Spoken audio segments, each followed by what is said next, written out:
Bom, primeiro eu queria dar uma boa tarde aí para todo mundo que já está aqui com a gente. Enquanto o pessoal chega, vou apresentar um pouquinho do projeto e falar um pouquinho das nossas convidadas que estão aqui presentes, tá? Essa é a primeira edição do Lugar de Fala, que é um projeto dentro do Erótica Lab, um projeto que visa proporcionar um lugar de fala de algum tema, situação, para alguma pessoa específico, de vários temas que a gente quer abordar, e que esse lugar de fala seja devidamente respeitado e que sirva para promover uma conversa saudável aí com todo mundo que queira saber um pouquinho mais sobre o tema, que queira levar essas palavras de respeito nas diversas lutas que a gente tem hoje em dia, né? E poder divulgar isso dentro do ambiente universitário e para fora do ambiente universitário também. Eu aproveito para agradecer, então, as nossas convidadas, né, a Beatriz e a Santina. Já vou falar um pouquinho de vocês a partir do texto, mas depois eu vou pedir para vocês se apresentarem também, que eu acho que fica até melhor. E hoje o tema do Lugar de Fala é o tema trans, que foi escolhido aí pela nossa equipe, né? Hoje o Erótica Lab consta com mais ou menos 15, 16 alunos e alunas envolvidos, a maioria é feminina, e a gente dialoga sobre muitas questões. Então, fazer um ambiente aí de conversa, mesmo nesse período de quarentena, que se mostre aí de forma virtual, né? A gente não precisa parar as nossas atividades para continuar discutindo e conversando. A gente resolveu inaugurar com esse tema e discutir isso amplamente com vocês, falando um pouco da experiência de vocês e agregando muito disso nas nossas vidas, nas nossas rotinas e trazendo questões também das pessoas que estão aqui convidadas.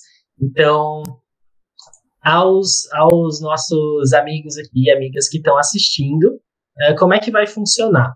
Nós vamos começar introduzindo um pouquinho as participantes, elas vão falar um pouquinho da vida delas, do trabalho delas, do que envolve o que elas fazem, e a gente vai seguir aí algumas questões e tópicos que a gente preparou.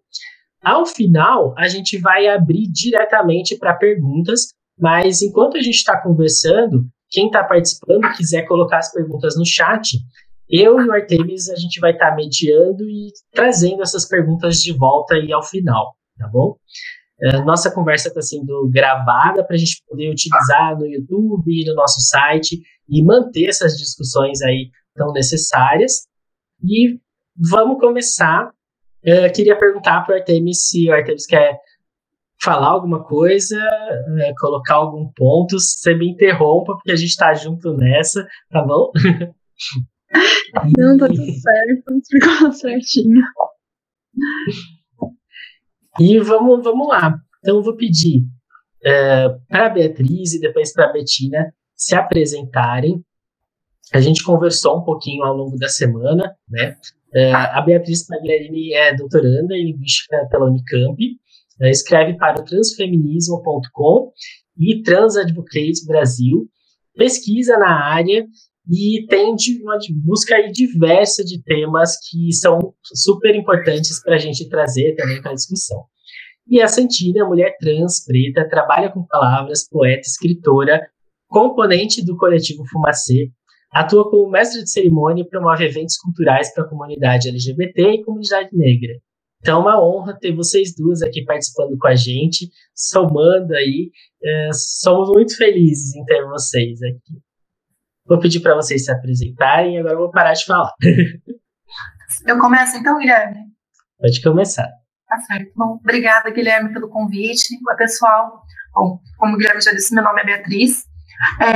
Eu sou uma pesquisadora, né? Eu fiz letras, né? Atualmente eu pesquiso na área da linguística, né? Pesquiso as questões sobre as questões das identidades trans no feminismo. Então, a gente tem um blog chamado Transfeminismo, e eu acho que, pelo que eu entendi, a gente vai falar um pouco, o nosso tema, meio que a gente vai seguir nessa conversa, é o local de fala, o lugar de fala, né? Eu acho que essa noção de lugar de fala, ela tem tudo a ver com o próprio feminismo, porque a gente tem que reconhecer que essa noção local de fala ela é muito tributária, ela é muito... ela vem das formulações das teóricas feministas negras, né? E eu acho que, para pensar as questões trans, eu acho que é bastante produtiva essa noção de lugar de fala, né? Bom, eu acho que talvez seja interessante pontuar um pouco que existem algumas controvérsias em relação a um pouco essa noção, algumas críticas, né? Algumas críticas vêm um pouco da própria esquerda, que talvez seja uma esquerda um pouco mais tradicional, que tem um pouco de resistência em incorporar essa noção, mas eu vejo que muitas críticas dessa noção de local de fala, ela, de certa forma, ela meio que distorce, ela acaba diminuindo o potencial interessante do conceito, né? É claro que a gente tem que reconhecer que esse termo local de fala, ele circula bastante nas redes sociais, né? Inevitavelmente ou não, algumas pessoas elas podem trazer alguma forma de entender a noção que seja um pouco reducionista, né? Mas eu acho que não necessariamente. Eu acho que a noção de local de fala, como a própria Djamila Ribeiro, né, uma autora que é bastante formulou de uma forma bastante interessante o local de fala, né? Para a gente pensar o local de fala não como algo que interrompa as nossas reflexões, mas algo que a gente tem que reconhecer de onde a gente parte para onde a gente pode ir, né? Eu acho que o local de fala aponta para isso, né? Algumas vezes a noção de local de fala dá a entender de que seja uma forma um pouco assim de quem tem o direito de falar para dizer para quem não teria o direito de falar. E às vezes dá um pouco a impressão de você falar para você que você está mobilizando esse conceito para querer falar que pelo fato de eu ter local de fala eu estou correto, e pelo fato de você supostamente não ter um local de fala você está incorreto. Mas o uso dessa noção vai muito mais além do que legitimar o que seria verdade ou não. Porque justamente todas as pessoas têm local de fala, né? Tanto as pessoas que são pertencentes a alguns grupos minoritários, quanto as pessoas que vivenciam situações de privilégio, né? Então, todo mundo tem um local de fala. Eu acho muito interessante que a gente tem que conhecer de onde a gente parte para poder estabelecer uma relação de alteridade com o que a gente não é, com locais que a gente não ocupa, né? Então, acho que a noção de local de fala, ela é mais interessante para promover o diálogo do que achar que a gente não pode falar sobre um assunto, né? Às vezes as pessoas podem ter a noção de que local de fala eu não tenho local de fala, então eu não posso falar. E fica um pouco uma noção de que eu não, por eu não sofrer uma certa opressão ou uma certa violência, eu tenho que ficar absolutamente quieta em relação a isso. Eu acho que isso não é tão produtivo, porque eu acho muito interessante a gente pensar que as pessoas que não pertencem a um grupo minoritário podem ser nossos aliados, né? Eu acho que as pessoas que não são pertencentes a uma minoria podem falar sobre questões que ela não vivenciam diretamente. Mas é claro que ela tem que fazer pelo menos um exercício de alteridade para não falar qualquer tipo de coisa. Ela tem que ter uma reflexividade para isso, né?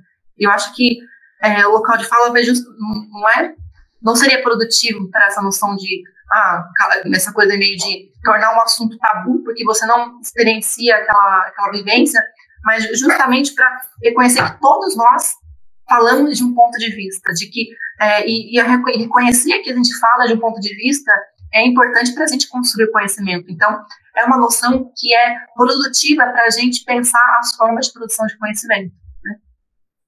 Então, o local de fala, ele é muito mais, ele é produtivo do que improdutivo, né? É claro que algumas pessoas elas podem ter articular uma noção um pouco equivocada da noção e que dá essa impressão, mas eu acho que a gente tem que sempre observar o quanto essa noção pode ser realmente produtiva, né?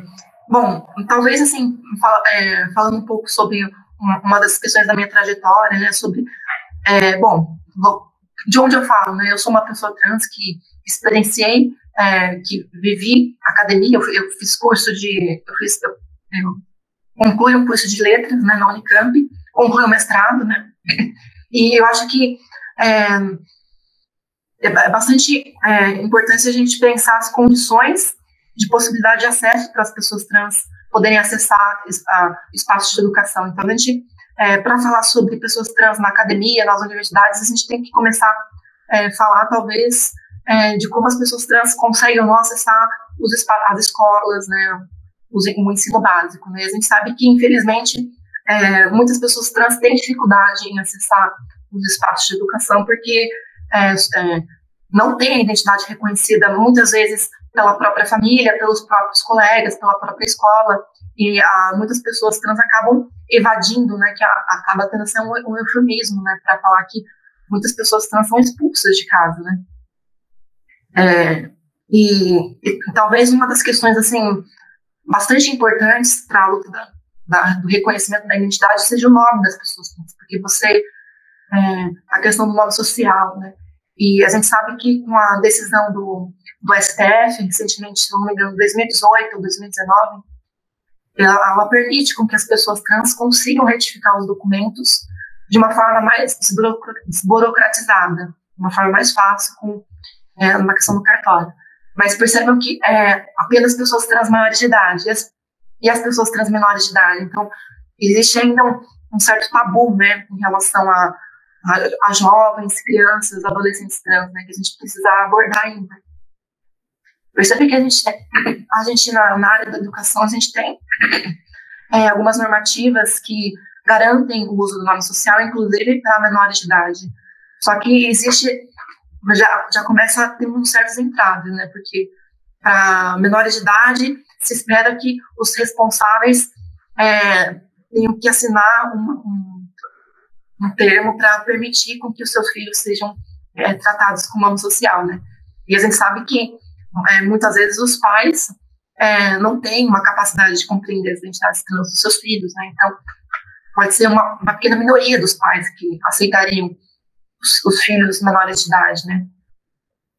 E é curioso perceber que, inclusive, existem mecanismos jurídicos para que, caso um menor de idade não tenha essa permissão dos pais, ele, inclusive, tem um mecanismo jurídico lá que fala que ele pode acionar a defensoria pública, né? Mas percebe como que isso acaba complicando, né? Você só quer ter o seu nome reconhecido na escola, que é uma condição sine qua non para você conseguir ser respeitado na sua identidade, né? E tem todo esse entrave burocrático, né? E é muito doido isso, né? A gente pensar que algo que deveria ser tão corriqueiro, né? Como o reconhecimento da nossa identidade, né? É tão burocratizado, assim, né? Mas eu me lembro que eu entrei eu prestei vestibular em 2010, né? Nessa época, a gente vê um avanço das nossas conquistas em relação ao reconhecimento do nome social, do nome, né? Inclusive do CEP.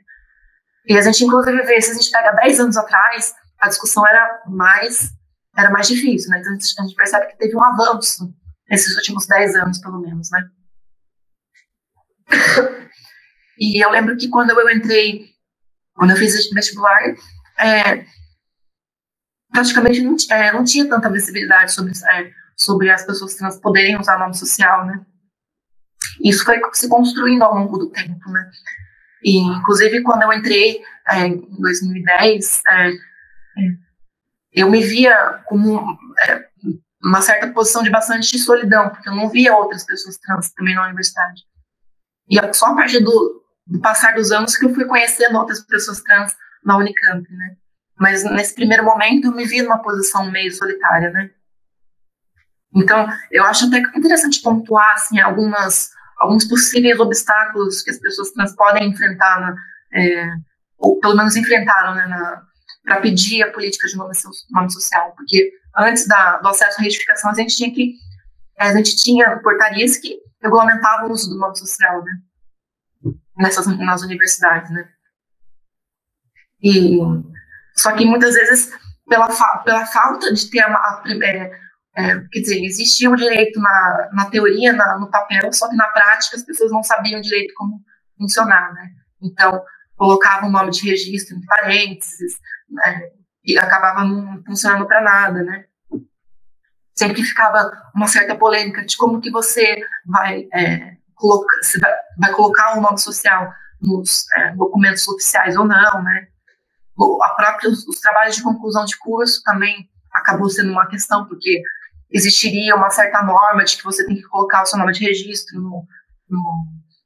no trabalho de conclusão, só que isso também feriria o direito à nossa identidade, né? Então, são vários detalhes que muitas vezes a burocracia não se dá conta, né? E, bom, não sei se alguém quer fazer algum comentário a partir dessas questões que eu fui trazendo. Vocês estão me ouvindo bem? Estamos sim. Eu acho que é legal até a Santina, depois que se apresentar, comentar um pouquinho disso. Acho que falar um pouquinho sobre essa questão do lugar de fala, essa questão do nome social. Como você vê isso, Santina, dentro do que você trabalha hoje, dentro do que você faz hoje em dia, do que você explora culturalmente, por aí vai.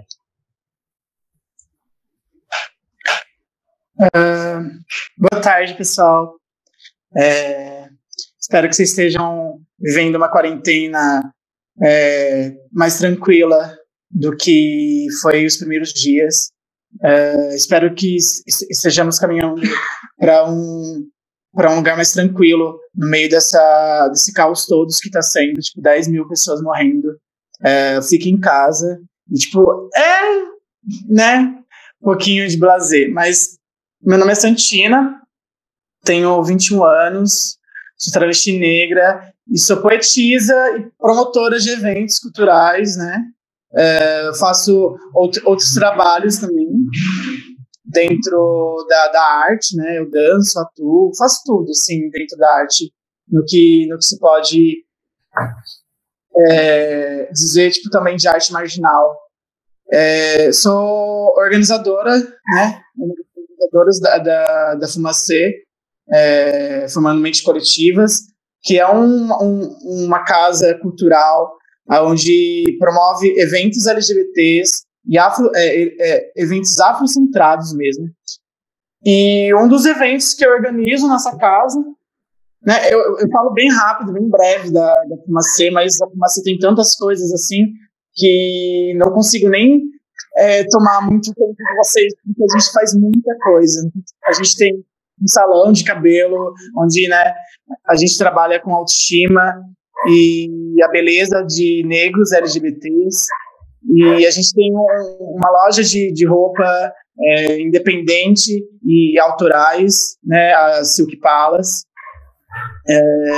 Temos a tabacaria também, né? Temos, algumas coisas que envolvem os lugares periféricos de Bauru, que fazem, centralizar toda essa arte, e às vezes a gente dá uma ramificada no trabalho da Fumacê. Bom, o meu trabalho, assim, em si, a palavra, né? A poesia, e eu sou mestra de cerimônias de alguns saraus e slams que acontecem aqui na região e em Bauru. E o que eu entendo, assim, de local de fala para esse tipo de vivência da qual, né, eu tenho,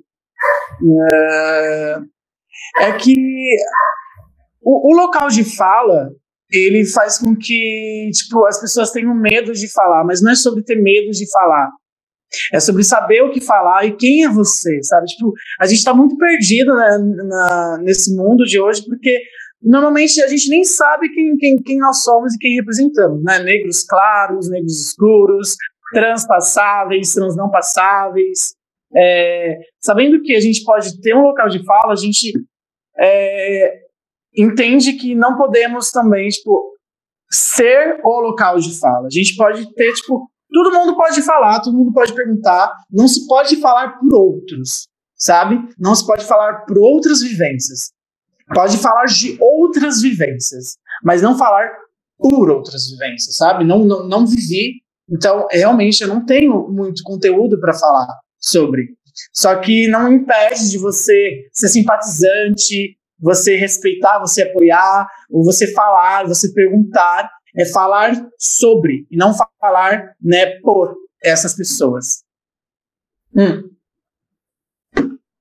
E eu sou, né, essa travesti, me considero travesti, né, por anseio político mesmo, por um jargão mais militante.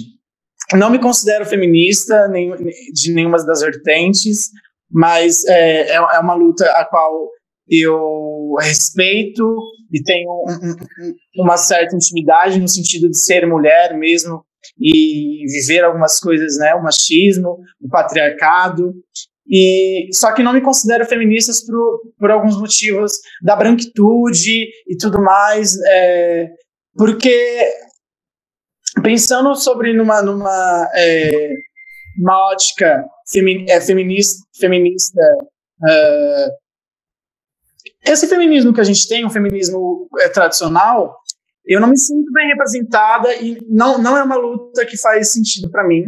E até o transfeminismo não é uma luta que faz muito sentido para mim, no sentido de que eu sempre tive uma frase que levei comigo, que é sobre ser negra demais para o movimento trans e ser trans demais para o movimento negro. Até então, tipo, são dois movimentos as quais ainda não, tipo, fundiram em nenhum movimento LGBT. Então eu carrego no meu peito, nas minhas costas, o meu próprio movimento, a minha própria ideologia, baseada em algumas crenças, né, em algumas ideologias comunistas, outrora anarquistas. Então penso que o local de fala em si, ele vem falando sobre vivências, né? E o que é falar sobre vivência se você não vive? Então, há esse respaldo, né, da vivência que é importante ser falado. Eu fui essa travesti expulsa de casa aos 17 anos, né? Eu fiz parte dessa estatística, vim para Bauru com 17 anos para tentar minha vida. Comecei a entrar nesses movimentos políticos, Liberdade de Luta, do PSOL, desses movimentos que ainda faziam mais sentido para mim, de alguma forma, de que outros movimentos da esquerda que ainda estão um pouquinho fálicos no sentido do local de fala mesmo. Porque a gente fala sobre segregar, e tipo, o que é segregar e quais são os limites, os polos da segregação, que é no sentido de, tipo, você ter a voz dentro desses movimentos, mas você também não ser ouvida. No sentido de que há muitos movimentos comunistas que são classistas, muitos movimentos negros que ainda, tipo, exercem a LGBTfobia.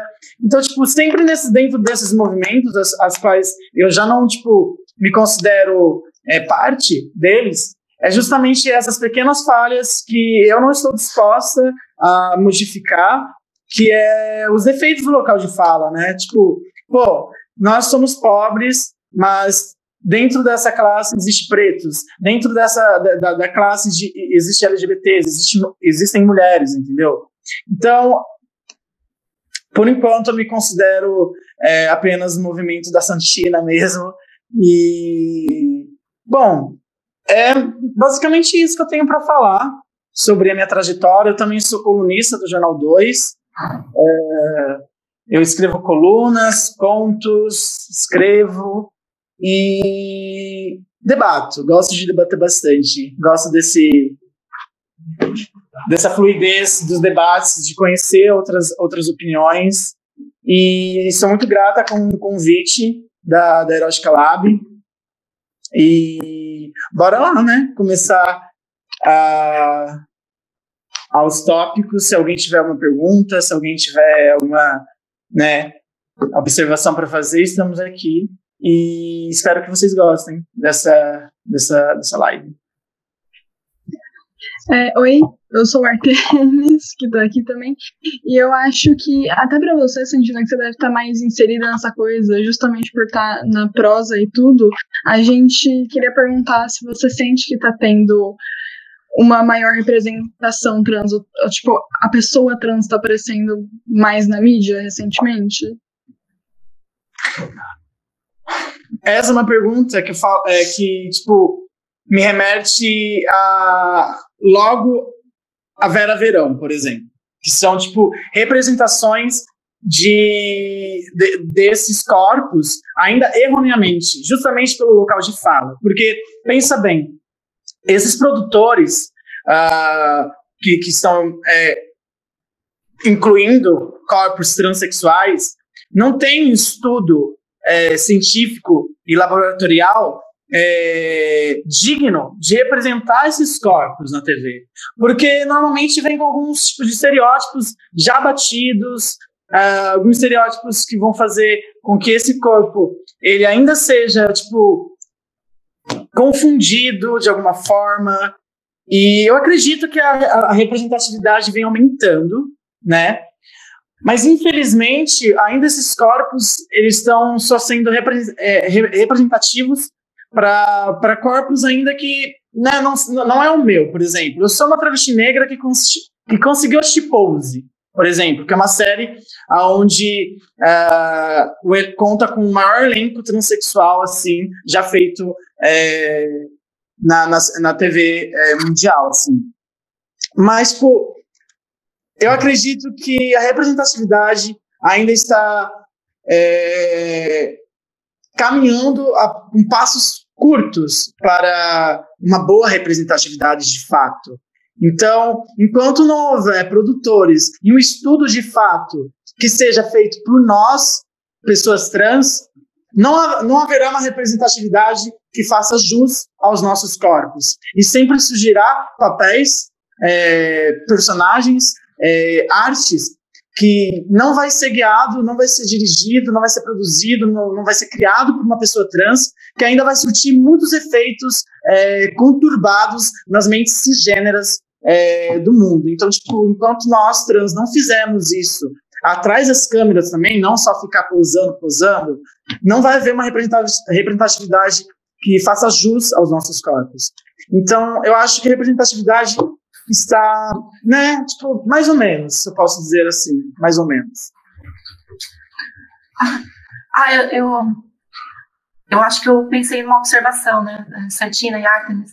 Eu acho que uma das questões, quando a gente fala sobre representatividade na mídia, né, uma das questões que dá um certo debate, né, ultimamente, né, eu acompanho a Renata de Carvalho, que é uma atriz trans, né, ela tem uma peça sobre a representação de Jesus como uma travesti, né, e uma das questões que se colocou, né, é sobre atores cisgêneros que representam personagens trans, né, e quer dizer, se ficou um pouco nessa discussão assim de que, mas será que por que uma pessoa cis não pode representar uma pessoa trans? Acho que não é bem uma questão de poder ou não poder. Poder até pode, né? Só que eu acho que isso é muito... Quando a gente vê, muitas vezes, pessoas cisgêneras representando papéis trans, com os personagens trans, a gente vê, será que não teria um ator, uma atriz cisgênera para poder assumir esse papel? Né? Então a gente começa a ver como que as pessoas trans não conseguem acessar esses espaços, né, na arte, né, na representação. Eu não sou artista, não sou atriz, né, mas eu acabei vendo essa discussão e eu achei bastante interessante a gente pensar, não exatamente como uma questão de que é obrigatório que um personagem trans tem que ser feito por uma pessoa trans, mas a gente vê esses efeitos bastante sintomáticos, a gente vê a exclusão de pessoas trans nesses papéis, né, como inclusive atores e atrizes, né, e eu acho que o que você falou é muito importante. A gente não vê pessoas trans conseguindo acessar tão facilmente esses espaços de maior visibilidade, de poder, inclusive, dirigir, né, filmes, dirigir produtos culturais, inclusive ocupar esse espaço de como atores e atrizes, né? Mas a gente sabe que existem atores e atrizes trans, só que muitas vezes eles acabam não sendo igualmente convidados, talvez assim. Inclusive, e eu acho que isso é algo que os produtores culturais terem mais sensibilidade com isso, né? Porque eu acho que uma desculpa que você poderia dar, né, é falar assim, não, mas essa pessoa trans, ela não cumpriria certos requisitos para estar nesse papel, mas que requisitos são esses, né? É muito sintomático isso, né? E eu acho que não é simplesmente uma questão de ser obrigatório ou não, mas é uma questão para... Olha só, se nem os personagens trans estão sendo ocupados por atores e atrizes trans, né? A gente vê que tem uma invisibilidade grande nesse meio, né? Eu acho que seria interessante que... Atualmente... Pode falar, Santina. Atualmente, tem um termo que se chama transplay, que é fazer o cosplay de transexual, né? Dentro da arte, da atuação, eu acho que é justo, né, deixar que o ator ali faça realmente, de fato, uma atuação, que é uma representação de um personagem. Mas, atualmente, dentro da sociedade em que vivemos, não faz sentido ser entregue um papel transgênero para uma pessoa que é cis, sendo que, tipo, quais são os requisitos dessa pessoa cis interpretar esse papel? Tipo, eu vou bem numa questão simples, sabe? Tipo, por que a pessoa tem que se caracterizar em uma pessoa trans, sendo que há pessoas trans fazendo esse tipo de papel?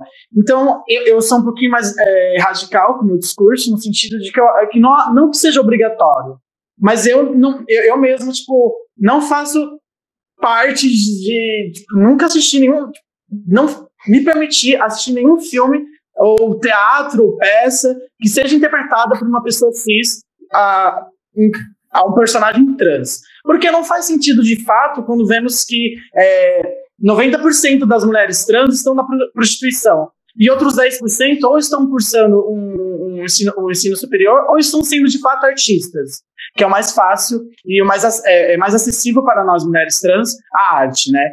Então nós sabemos que existem atrizes transexuais para estar fazendo esse tipo de papel. Então não há coerência nenhuma em chamar um ator cis, sendo que, tipo, queridos, tem um monte de papel para esse povo cisgênero tá fazendo, vai fazer esse papel aí, vai engravidar. Eu nunca vi uma trans fazendo papel de cis, engravidando. Então não vem fazer nosso papel não, gata. Fica aí na sua casa, assiste nós fazendo aqui o teatro, filme, sei lá o que você quer assistir. Mas enfim, eu acho que sobre o transplay mesmo. Então, quando não é nós que estamos fazendo um papel ridículo na TV, né, estereotipado, é uma pessoa cis fazendo isso. Então, a representatividade dentro da arte ainda está pouco. Eu gosto mais da música. A música, ela vem sido algo satisfatório para mim. Linda Quebrada, Aventura Profana, Urias, todas essas manas trans aí, a Mona Brutal, eu mesma, né, tipo, dentro da música, são a arte que realmente eu acredito sobre representarmos. Então, é isso. Sim, concordo, Santina. Eu me lembrei agora de um caso, né, o Neto Lucon, ele mostrou que, se eu não me engano, aquele filme chamado Carandiru, acho que é do ano de 99, 2000, né, teria um papel trans, né, de uma travesti, e esse papel iria ser originalmente ocupado pela Thelma Lippe, que é uma travesti, que é uma modelo que saiu na mídia na época, anos 90, anos 2000, né, só que na última hora trocaram de papel e colocaram o Rodrigo Santoro no lugar da Thelma, né, eu acho isso muito cruel, né, e inclusive para pensar que a Thelma depois ela viveu um momento de depressão, um momento bastante triste na vida dela, se eu não me engano, ela já é falecida, né, e quem sabe poderia ter sido diferente se ela tivesse conseguido esse papel, né, eu acho que a gente tem que colocar essas questões, sim. Não, perfeito. Acho que foi uma análise muito legal de vocês, assim, trouxe muito para a gente pensar sobre isso.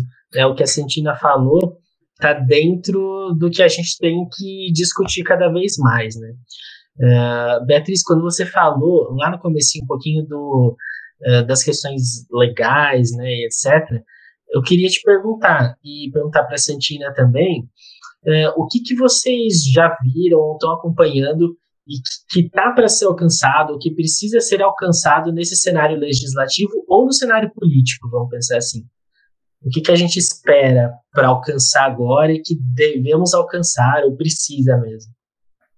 Bom, eu acho que nesse governo a gente sabe que, desde que a Dilma saiu, desde que entrou o Temer, desde que entrou o Bolsonaro, a gente sabe que tem uma onda conservadora grande, né?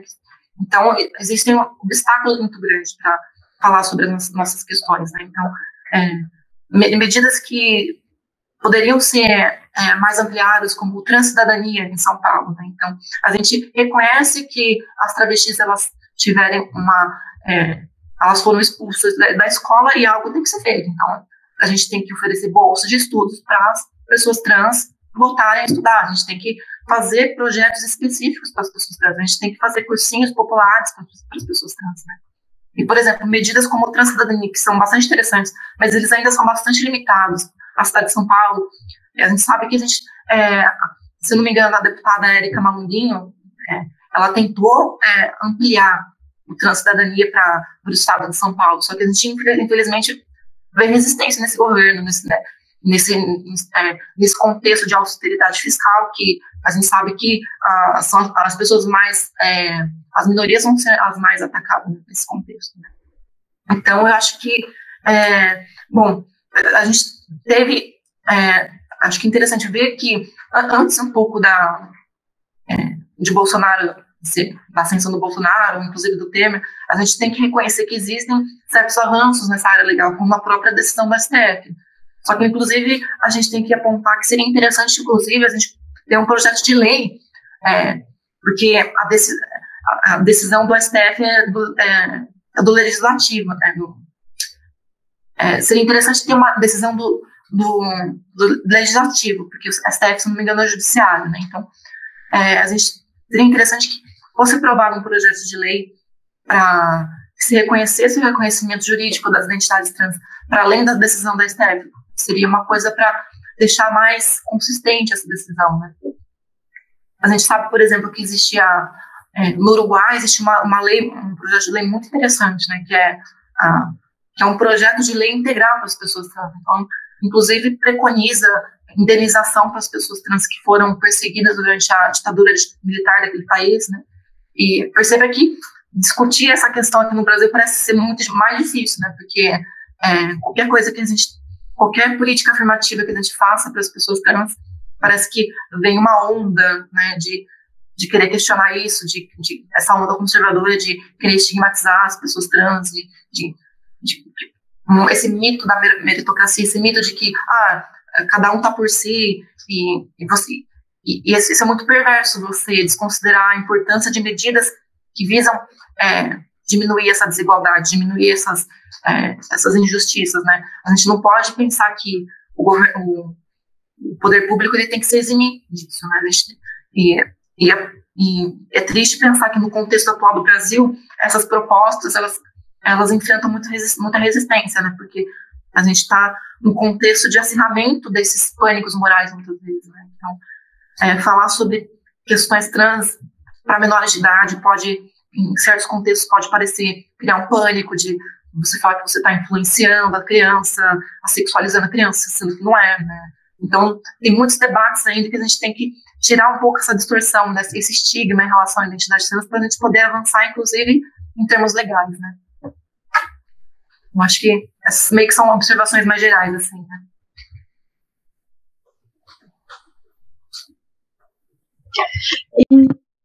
Eu acredito que ela falou bastante coisa, com a qual eu acredito, com a qual eu concordo, né?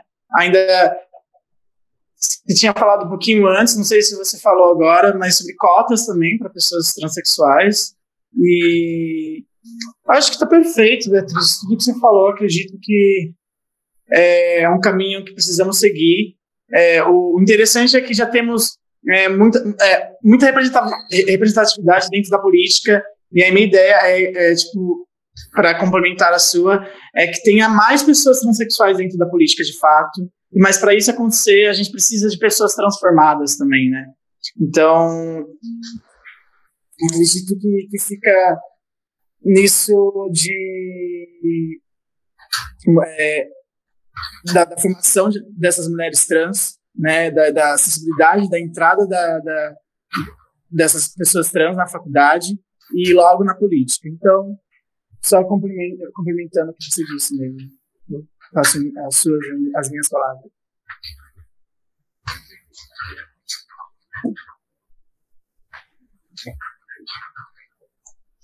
E queria aproveitar para pedir para você fazer o link também desses alcances no cenário cultural.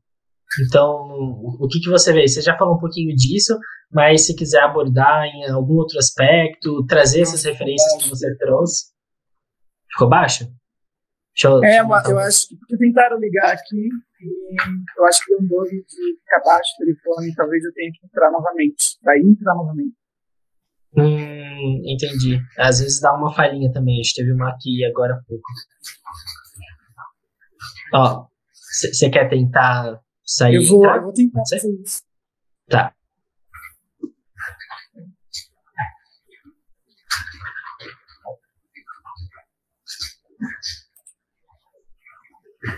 Vamos aguardar ver se a gente consegue estabelecer. Mas às vezes dá esses bugs mesmo. A gente, de vez em quando, passa por isso. O videoconferência é sempre uma surpresa, né? É muita gente utilizando as mesmas redes.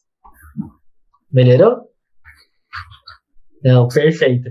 Então, eu tinha perguntado se você tem algum outro link para fazer em relação ao cenário cultural. Você citou alguns exemplos, mas se quiser trazer mais exemplos dessas mudanças no cenário cultural ou o que precisa mudar no cenário cultural também.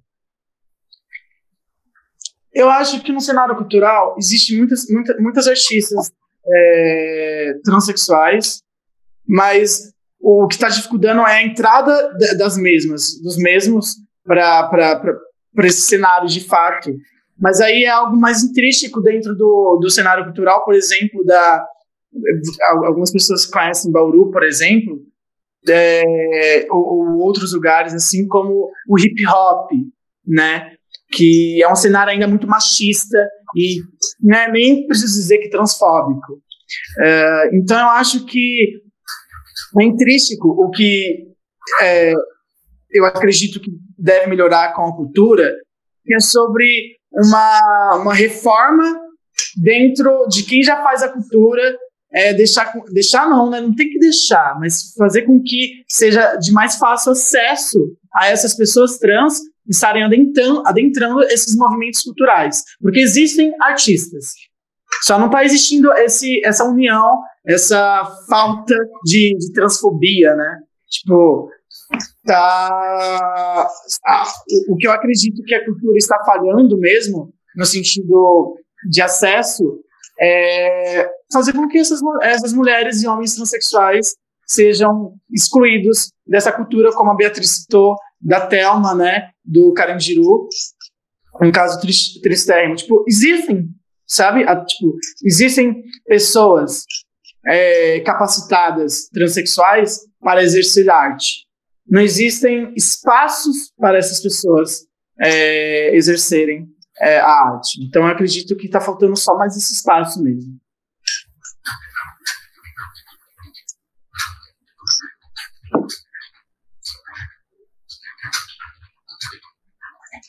Não, perfeito. E queria perguntar para vocês, Artemis ia fazer essa pergunta, mas eu vi que ele caiu. Vamos ver se ele voltou. Eu voltei. É que eu queria perguntar, que até a Beatriz já começou esse link dessa coisa que boa parte dessa questão trans é tipo comunicação no geral. A gente queria saber como que a comunidade cis pode se referir ao grupo trans de uma forma respeitosa em contextos também profissionais, ou, por exemplo, em apresentações, as coisas da divulgação mesmo, essas coisas para pessoas cis ser respeitosas, sabe? Bom, eu acho que o primeiro passo é as próprias pessoas cis verem o que as pessoas trans falam que elas devem fazer, né? Então, um princípio básico, né?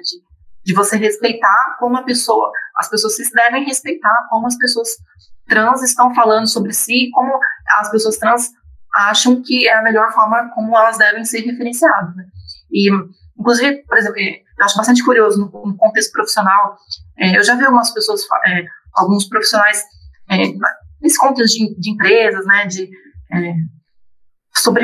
falando assim, sobre se seria possível ou não respeitar o nome social da pessoa trans, independente se ela tem retificado o documento ou não. É óbvio que sim. Não existe nenhuma regra que impeça que a pessoa seja respeitada, né?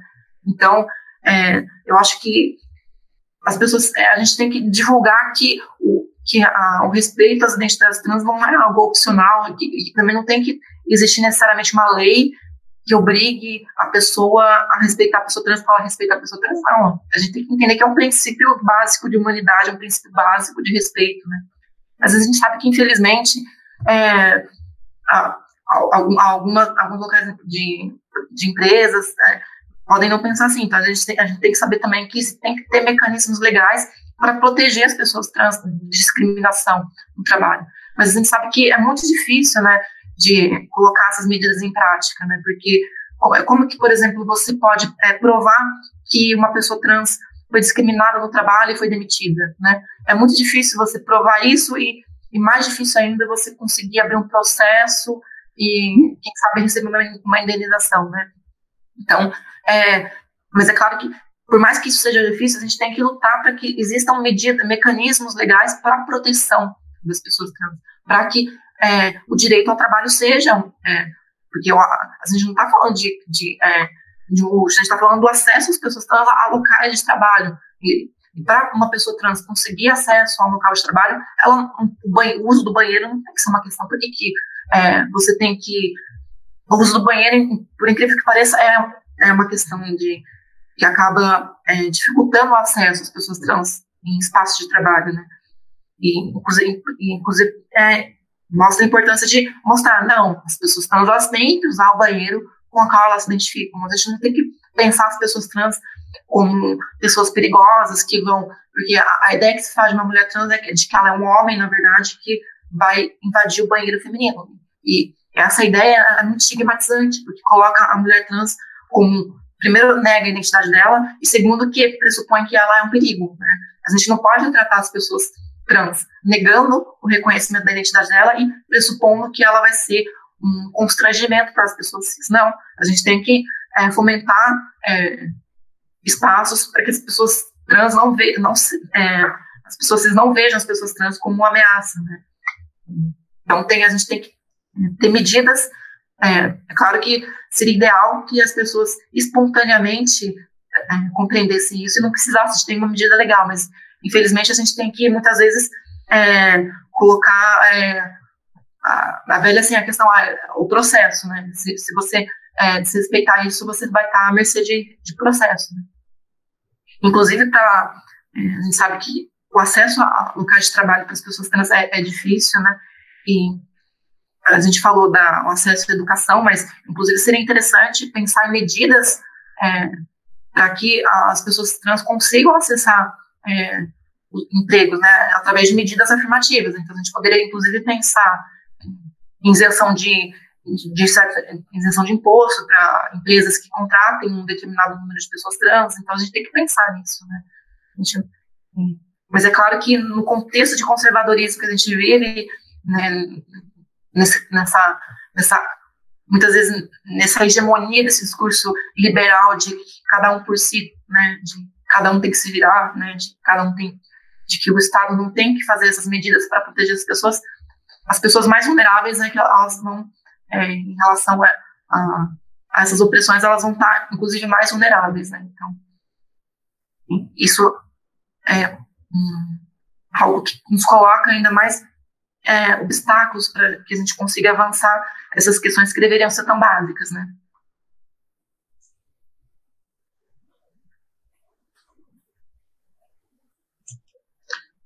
Perfeito. E eu ia perguntar para a Santina, você tem alguma coisa a complementar nesse sentido? Então, eu acredito que parte de uma questão transexual de fato, sabe? Tipo, como respeitar as pessoas transexuais sendo cisgênero? Tipo, perguntar não machuca. Então, eu acredito que devemos partir dessa ótica transexual mesmo. Tipo, permitir com que as pessoas trans tenham esse acesso e esse local de fala para poder dizer onde dói, onde não dói. E, enfim, também a Beatriz, ela falou algumas coisas ao qual eu concordo também. E eu acho que esses tópicos faz link uns aos outros, né, no cenário político, e a gente vai para o trabalho, que é no sentido de, enquanto a gente não tiver representantes trans ou representantes que lutem pela nossa causa dentro da política, não vai existir leis que punam as pessoas que são transfóbicas, né, conosco no trabalho ou na universidade. Então, eu acredito que também parte de uma ideologia política, uma melhora né, no trabalho. Porque se a gente partir do princípio da humanidade, falar que, amigo ali, vamos fazer uma reunião, vamos fazer um coletivo dentro do trabalho para falar sobre fulana, vamos falar sobre Bruninha, que é transexual, e tentar respeitar ela, assistir um vídeo no YouTube, né, não vai partir só dessas pessoas. Então a gente precisa também de medidas judiciais. E é isso. Concordo com tudo que ela falou.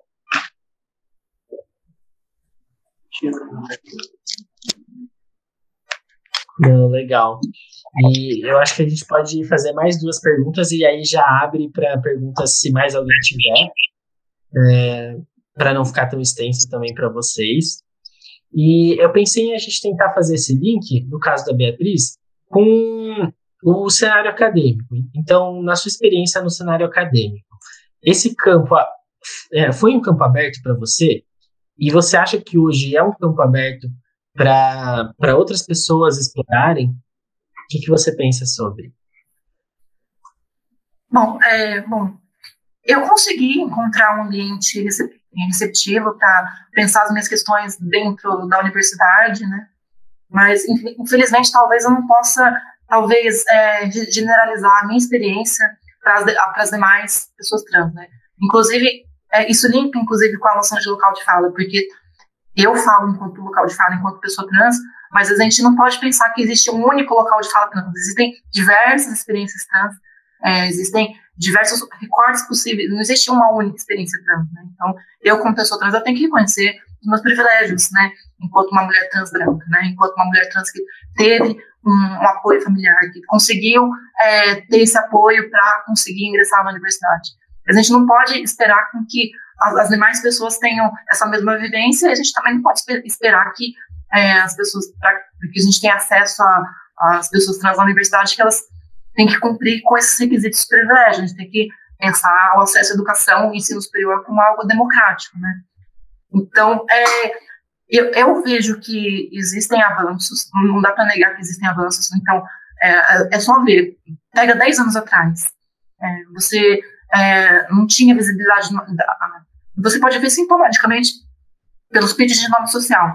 Antigamente, os pedidos de nome social eles estavam muito mais ligados a espaços como delegacia de polícia, quer dizer, o espaço social que era ocupado, esperado por uma mulher trans, uma travesti, era a polícia.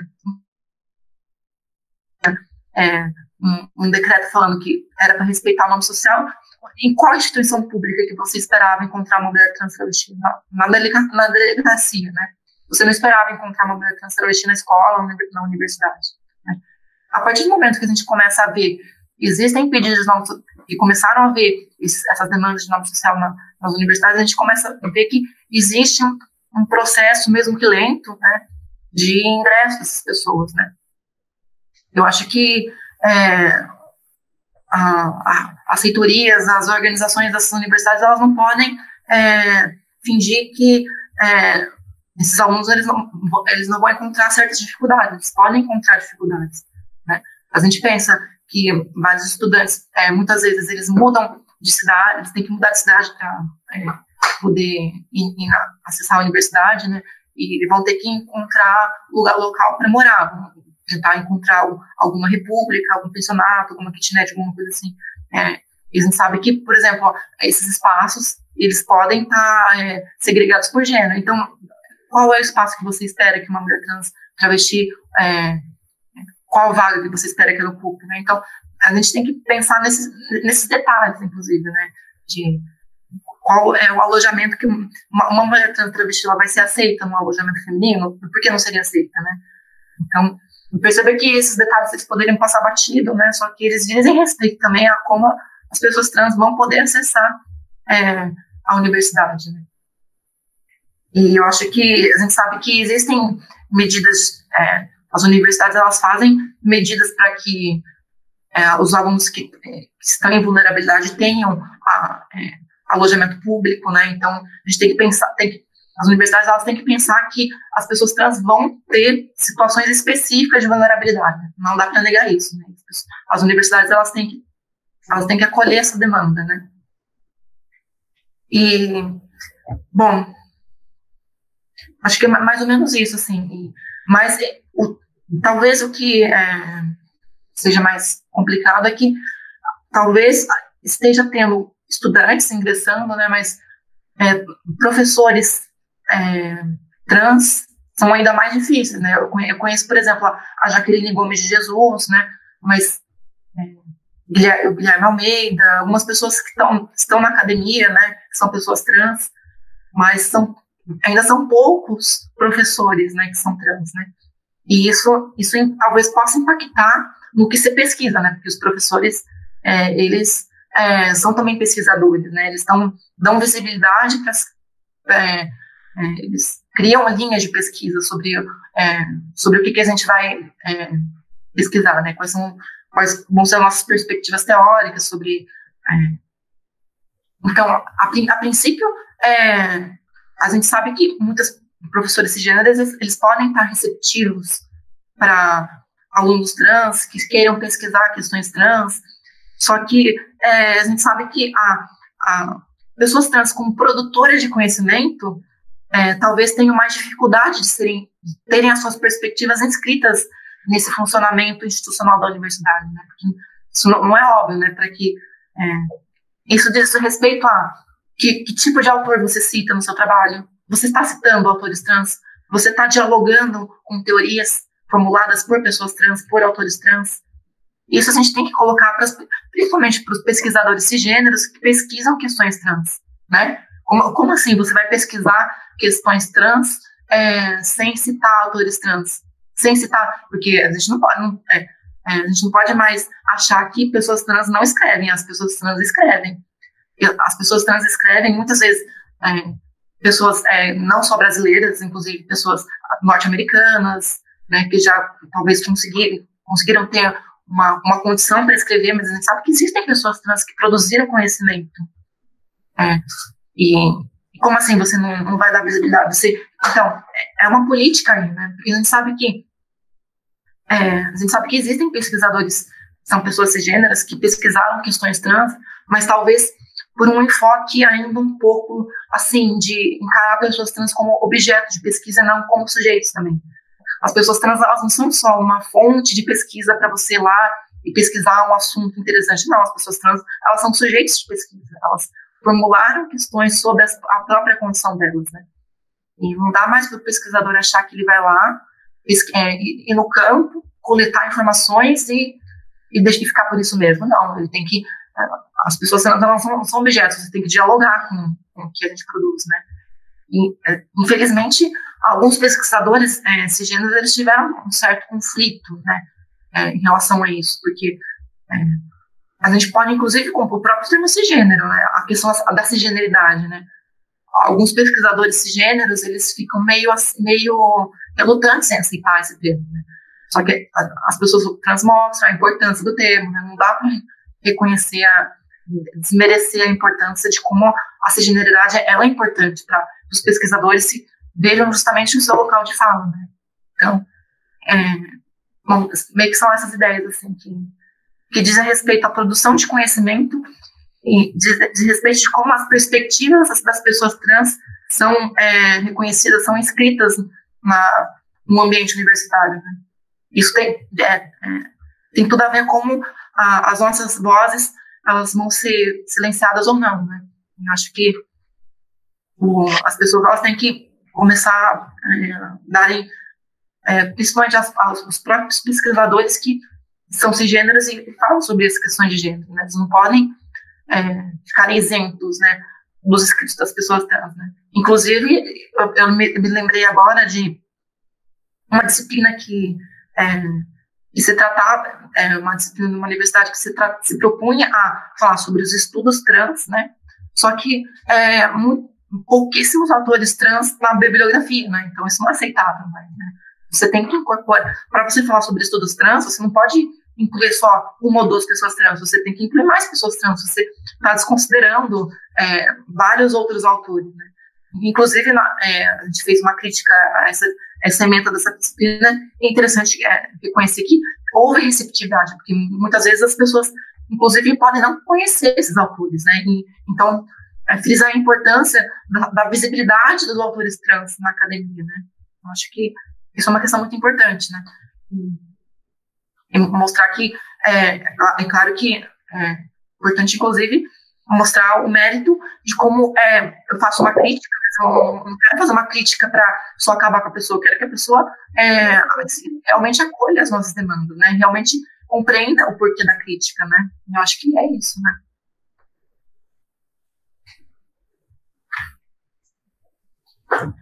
Perfeito, é bem isso. E acho que ajuda a gente a ter uma noção melhor, né, de como isso acontece nesse lado da academia, né. Acho que dá para a gente fechar com mais uma pergunta, daí já libera aí para o Artemis fazer e a gente dá continuidade para as perguntas de quem está assistindo. A última pergunta que a gente queria fazer para vocês é se vocês acham que atualmente a sociedade está pronta para um debate sobre esse nosso tema.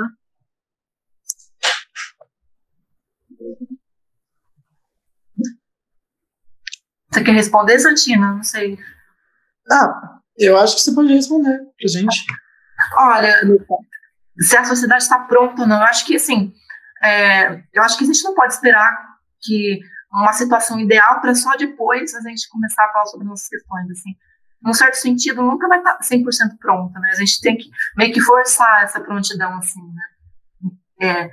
Quer dizer, porque não existe uma única forma como as pessoas estão abertas a discutir as nossas questões, assim.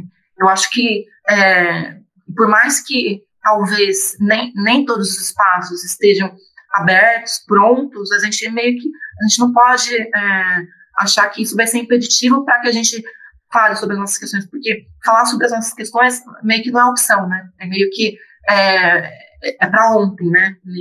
Então a gente não pode esperar uma condição ideal para só depois a gente vai falar sobre as nossas questões. Não, a gente tem que construir essa condição ideal através então meio que uma inversão meio que dessa questão, assim.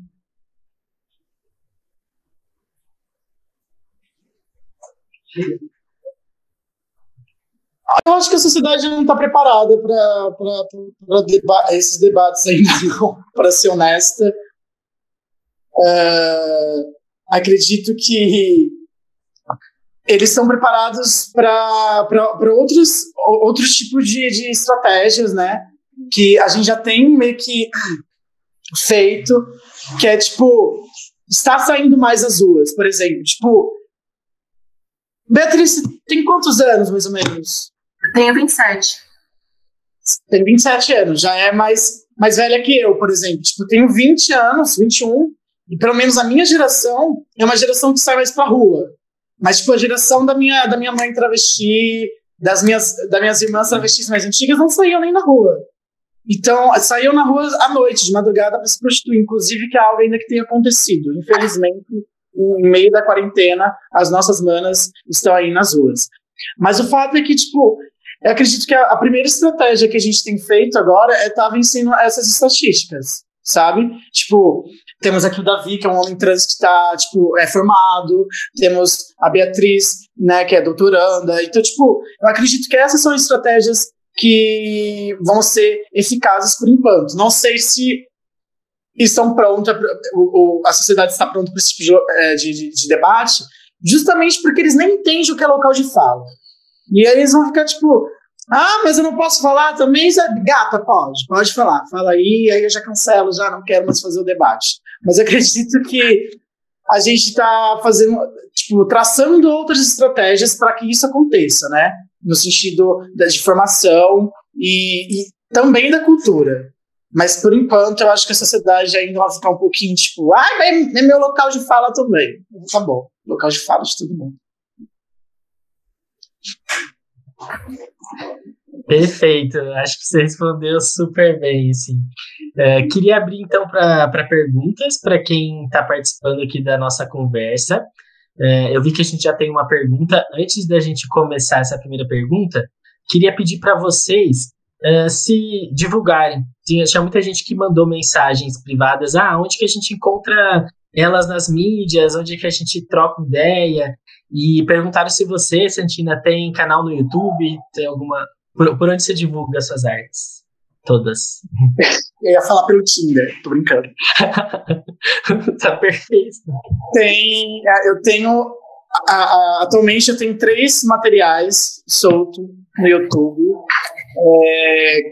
Dá pra procurar por Santina mesmo, mas eu acho que o título é mais fácil procurar, que é Travesti que é um Beijo. Logo vai ter alguns trabalhos meus ali. E no Instagram é onde mais divulgo meus trabalhos. No Instagram e no Facebook. Aí é Santina014 no Facebook. E no Instagram é muito mais fácil procurar no Instagram, que eu acho que eu tenho muito mais dinâmica no Instagram, que é Não Sou Tua Mana. Adoro esse nick. Não Sou Tua Mana. Justamente vem explicando muita coisa sobre eu não ser feminista, não estar em nenhum movimento e ter o meu próprio, meu próprio movimento. E logo menos, quando a quarentena acabar, eu espero que vocês, compareçam a Fumacê, ou as pessoas que são da região, colhem em Bauru para ver algum sarau, ou algum show autoral meu. Eu também estou tentando entrar nos Sescs, regionais. Eu fui convidada para o Sesc do Rio Preto, mas ainda, agora não tem nem como rolar o Padê, o Aru, para mim, porque, estamos quarentenadas. Então, é isso. Não Sou Tua Mana no Instagram, Santina YouTube, a Travesti que é um Beijo. E respeito, filha da mãe. Perfeita. E Beatriz? Bom, para me encontrar, eu uso o Facebook bastante para escrever coisas do cotidiano, E eu tenho... Vocês podem ver textos meus publicados no Medium, Inclusive, acho que no meu Face tem lá no meu perfil, lá tem os links do Medium, Tem também do transfeminismo.com, do Trans Advocate, Então, esses são os links, assim, vocês podem me achar. E eu acho interessante também divulgar também uma pasta, já que a gente também está falando sobre produções, teoria, tem uma pasta que também foi organizada por mim, pela Mara, pela Caia, pela Viviane. Eu divulgo uma pasta no Drive com vários artigos de pessoas trans, então eu vou divulgar aqui nos comentários, divulgo esse link. Legal, muito obrigado. Eu tô vendo que já tem 2 perguntas aqui no chat, eu vou fazer essas perguntas. Se vocês quiserem fazer as perguntas também liberando vídeo, pessoal, fique à vontade, tá? Liberando vídeo, microfone, o que for. Eu vou fazer essas 2 primeiras e daí quem mais quiser pode abrir e fica à vontade. Primeira pergunta da Letícia. Vocês já tiveram um lugar de fala de vocês invadido? Muitas vezes. Posso responder isso com todo prazer. Eu estava trabalhando... Oi, como é o nome da menina? Oi, Letícia. Estava trabalhando em um grupo de roteiristas, roteirizando uma série. Inclusive, se for para o YouTube, que essa pessoa veja, o meu companheiro de trabalho veja isso. Eu acho que ela se ligou no momento que ela tinha feito, mas não foi dito como roubar meu espaço, invadir o meu espaço. Mas a gente estava tentando criar uma personagem, por exemplo, que era uma personagem trans e negra. E aí a menina começou a falar, característica X, característica Y, e eu falei assim, eu não acredito que uma mulher trans negra tem essas características. E ela falou assim, como você sabe disso? Aí eu peguei e falei assim, porque eu sou uma mulher trans, negra, E eu acho que eu tenho um pouquinho de vivência para falar sobre essas características. E aí, essa foi uma situação, assim, X, mas já tive várias situações dentro desse trampo mesmo, as quais as pessoas achavam que podiam estar falando por mim, mas também, tipo, na política, as pessoas querem falar sobre nossos corpos e tudo mais. E eu acredito que ter o espaço de fala invadido é quando a outra pessoa vem, tipo, falar sobre a sua vivência. E ainda, tipo, o que me choca é que às vezes não faz sentido, né? Quando faz sentido, sabe, tipo, nossa, a pessoa é simpatizante, tem uma relação aí, tem um estudo, né? E veio falar algumas coisas que fizeram sentido. Até eu sinto que é uma invasão do espaço justamente por a pessoa não viver, mas ainda, tipo, é coerente. Tipo, o que mais me machuca é quando é incoerente e a pessoa tá falando coisas balelas sobre a minha vivência. Então, eu já tive meu espaço de fala muitas vezes já invadido. Politicamente e culturalmente. Profissionalmente também. Sim, as observações da Santina são bastante relevantes, mas é curioso também essa pergunta, porque muitas vezes a gente tem... O que é ter o nosso espaço invadido? Porque às vezes acontecem coisas que são relativamente sutis, talvez a gente nem se dá conta, né? A gente nem processa, nem se dá conta de que isso é uma invasão de local de fala ou uma forma meio colonizadora de você apagar as nossas considerações, assim, né? Então, eu acho que é claro que as pessoas trans, a gente está exposta a essas formas de colocar as nossas vozes de forma silenciada, de forma subalternas, né? Mas perceber que claro que isso acontece no nosso dia a dia, mas às vezes nem sempre a gente se dá conta para lembrar de uma certa situação do que aconteceu, assim, mas sem dúvida alguma é algo que acontece de forma, assim, praticamente rotineira, assim, né? E nem sempre a gente se dá conta, né? Tem mais uma pergunta da Hannah. Vocês acham que seria importante falar sobre transexualidade em escolas, tanto no quesito biológico quanto social? Penso muito nisso, pois vejo muitas pessoas que não fazem a mínima ideia do que é ser trans. Eu posso fazer uma observação? Com certeza eu acho assim, importante. Por mais que a gente a escola é um contexto de pânico moral assim, muito acirrado. A gente sabe que os conservadores eles têm lutado para que essas questões não entrem na escola de jeito nenhum, as questões de gênero. Gênero, inclusive, virou uma palavra maldita, né, nas escolas. Né? Tanto é que muita gente tem lutado para que a tal ideologia de gênero não entre nas escolas. Né?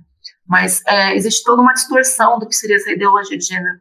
Então, os conservadores, eles caricaturizam uma situação que não existe. Então, eles acham que pelo simples fato de você falar que existem pessoas LGBT na escola, eles acham que você está influenciando, eles acham que você está enfiando na goela abaixo das crianças, quando não é nada disso. Falar sobre gênero nas escolas é reconhecer algo que já está lá, é reconhecer que existem pessoas que fogem das normas de gênero nas escolas, é reconhecer que existem alunos que sofrem bullying, que sofrem violência pela sua expressão de gênero, sexualidade nas escolas, né? Então, você não está colocando uma coisa alienígena, um assunto introduzindo um assunto alienígena. Não, você está falando de uma realidade que já existe lá. E você vai estar tentando desfazer esses estigmas. Você vai estar justamente tentando criar um ambiente mais inclusivo para as pessoas LGBTs nas escolas, né? Então, eu acho, assim, muito necessário, sim, falar sobre essas questões nas escolas. Inclusive, já estive em escolas falando sobre questões trans, né? Eu acho isso muito necessário, sim. E para que isso seja possível, a gente tem que fazer todo um trabalho muito cuidadoso para que a gente não seja, inclusive, a nossa fala seja distorcida como se fosse uma ideologia de gênero, entre aspas, né? E, obviamente, não é questão, né?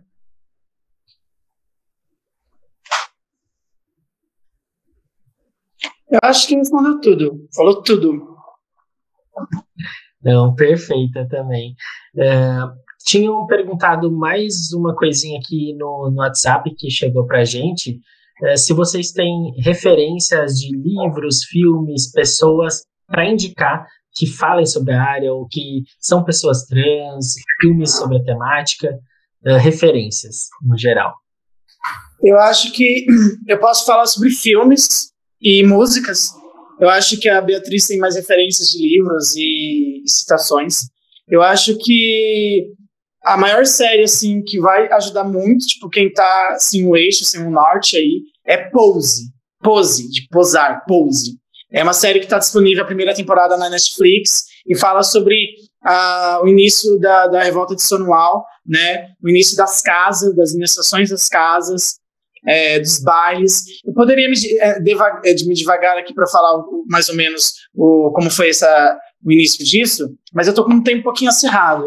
Então, tipo, Pose é uma série muito boa para essas pessoas que são ainda assim norte. Pose, de Ryan Murphy. E tem tipo uma série majoritariamente composta por mulheres trans e negras, né? Quem não sabe, quem começou o movimento do Stonewall foi Marsha P. Johnson e Silva Rivera, que é uma mulher trans negra e uma mulher trans branca. São essas duas manas que começaram o movimento LGBT no mundo, né? Então, tipo, para quem não sabe, ainda mais os homossexuais que estão aí, né, sendo GGGGG nos LGBTs, falar aí para eles esse Pose e entender que não foram eles que começaram o movimento.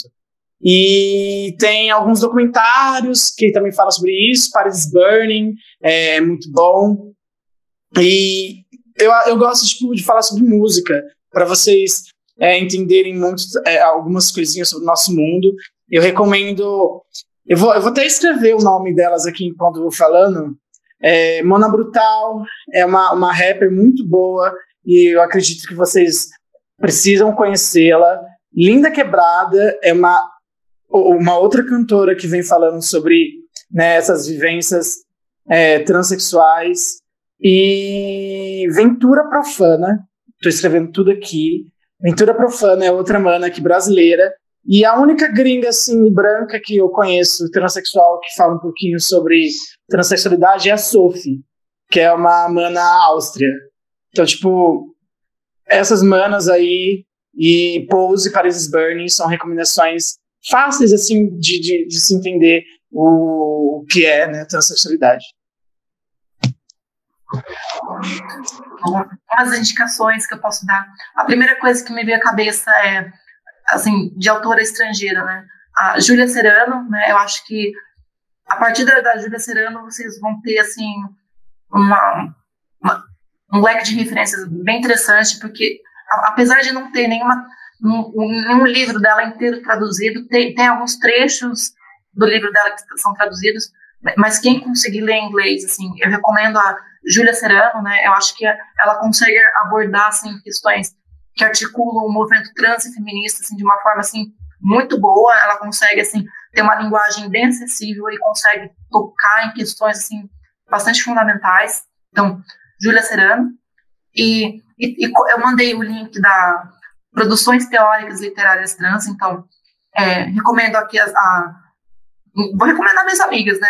Então, começando pela Amara Moura, a Raíssa Eres Green, recomendo que vocês leiam os textos dela. Tem também a Leila Dumareschi, né? A Jaqueline Gomes de Jesus, né? João Nery, uma referência muito importante dos homens trans, né, aqui no Brasil.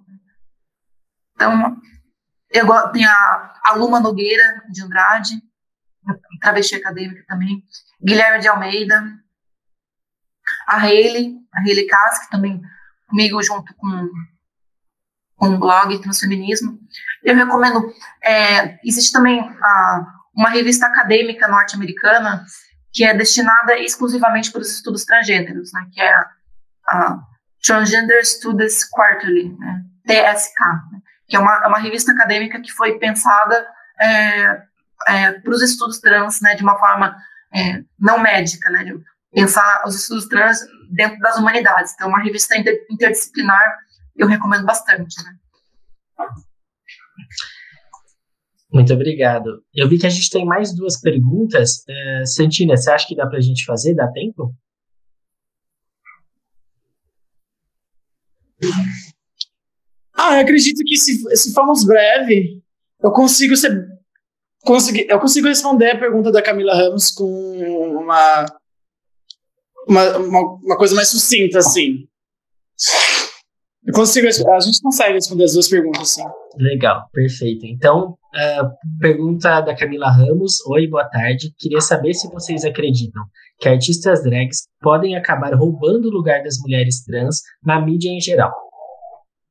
Então, é que eu acredito que as drags, elas têm feito um trabalho de posicionamento de, tipo, homossexual, ultimamente, né? As drags têm falado, sou um homem gay, mas eu acredito que as drags, elas têm não roubado, mas elas têm confundido muito também e roubado espaço de mulheres cisgêneros, sabe? Tipo, a Pablo Vittar fala muito sobre isso, que ela está cansada de entrar em rankings, em listas de mulheres, de artistas femininas, porque ela não é uma artista feminina. E ela disse, quando entenderem, quando ela aparecer como num ranking de artista masculino, quer dizer que ela conseguiu fazer pelo menos metade do que ela queria ter feito, que é fazer com que as pessoas entendam que ela é um homem gay. Mas o que me assusta nas drags, no sentido, não é no sentido cultural, sabe? No sentido informativo. Porque algumas pessoas estão, tipo, confundindo só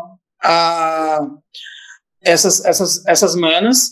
E é triste, porque as pessoas respeitam os nomes artísticos dessas manas, mas ainda não conseguem respeitar, né, a transexualidade, por exemplo. Então, eu acho que a única coisa mesmo que as drags ainda precisam trabalhar é no sentido de não roubar o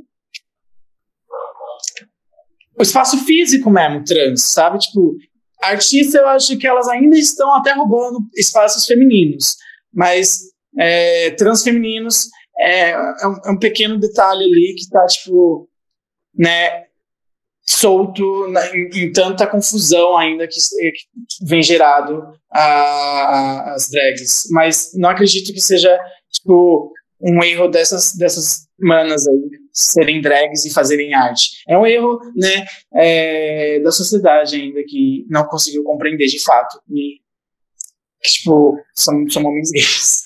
Mas culturalmente acho que pouco.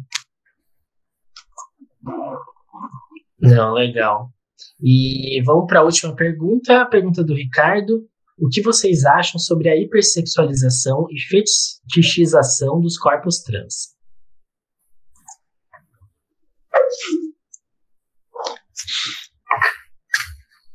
Posso responder isso também, sendo que ainda, por ser um corpo trans, eu também sou um corpo negro. Então, é um fetiche em dobro, uma hipersexualização dobrada. E quando a gente fala sobre fetichização e hipersexualização, a gente contrapõe um assunto que é a solidão. Solidão da mulher trans. Então, eu acredito que, enquanto isso estiver se contrapondo, vai ser algo que nós, mulheres trans, não vamos conseguir administrar, que é a afetividade. E a solidão que vem com muita força, matando muitas das mulheres trans, né? E a hipersexualização e a fetichização, ela está exposta e clara nas ruas e também expostas nas redes sociais, nos sites pornográficos. Então, eu acredito que há muita hipersexualização, sim. E quando a gente fala sobre essa hipersexualização e fazemos o link com a afetividade, a gente começa a falar sobre o quê? A heterossexualidade, né? Que ainda, tipo, é pouco discutido e é algo que eu discuto muito sobre a afetividade e os homens héteros, cisgêneros, a partir de uma ótica transexual, o que eles se tornariam. Aí, tipo, é importante lembrar que existem, né, tipo, sim, para simplificar, existem dois grupos de gêneros, simplificando, com certeza, que é o homem e a mulher. Dentro disso, o homem, ele está dentro desse gênero, sendo ele cis ou transgênero, e as mulheres, sendo cis ou transgêneras, estão em um oposto. E quando a gente fala sobre oposição dentro da ciência sexual, a gente fala sobre heterossexualidade. Hétero é diferente. Sexual tem um gênero sexualmente diferente do outro. Então, o homem e a mulher são gêneros diferentes, sendo assim, todos os homens héteros que se envolverem com um grupo de mulheres, seja elas cis ou transgêneras, continuarão heterossexuais, né? Infelizmente, heterossexuais. E a homossexualidade, ela, cientificamente falando, é sobre ser igual, o mesmo. Então, os grupos que se relacionam dentro dos seus próprios grupos, eles estão relacionando com pessoas idênticas a ele, né, semelhantes a ele. Então, é o que se diz da homossexualidade.